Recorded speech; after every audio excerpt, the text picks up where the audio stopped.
Selamat pagi Indonesia. Anda menyaksikan seputar Bali terkini pukul 10 WITA bersama saya Arna Suputra. Pemirsa, pembuangan sampah ke laut saat ini berada pada kondisi yang memprihatinkan. Sampah ini pun nantinya akan mempengaruhi kehidupan di laut. Saat ini lautan di planet bumi telah dipenuhi sampah plastik. Bahkan baru-baru ini sebuah penelitian menyebutkan bahwa sampah plastik yang terbawa ke lautan mencapai 8 juta metrik ton per tahun. Hal ini tentu sangat memprihatinkan. Sampah plastik yang dibuang ke laut tentu saja akan mengganggu ekosistem biota laut. Pengamat lingkungan Widodo menyatakan sampah plastik yang dibuang di laut sudah menjadi permasalahan di dunia. Kebijakan untuk mengurangi penggunaan plastik sangat baik apabila diterapkan dengan maksimal. Sampah plastik yang dibuang di laut akan mengganggu ekosistem biota laut. Salah satunya penyu, banyak yang mati diakibatkan memakan sampah plastik. Kemudian ikan yang bertelur, banyak yang mati diakibatkan sampah plastik.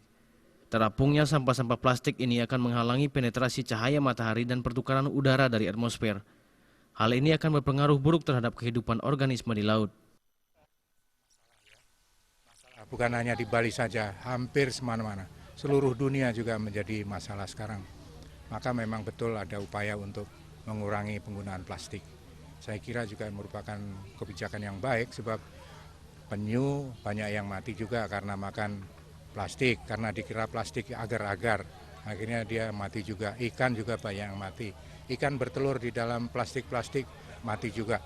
Nah, jadi ini pengaruhnya sangat besar itu. Mudah-mudahan ini menjadi kerja keras juga bagi pemerintah untuk betul-betul mengurangi penggunaan plastik itu.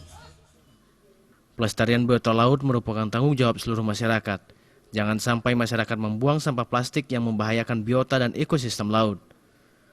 Pemerintah juga diharapkan untuk benar-benar menjalankan kebijakan mengurangi penggunaan plastik demi kelestarian alam. Agung Ria dan Yudi Pertana, Bali TV. Kami akan kembali 1 jam mendatang. Selamat pagi dan sampai jumpa.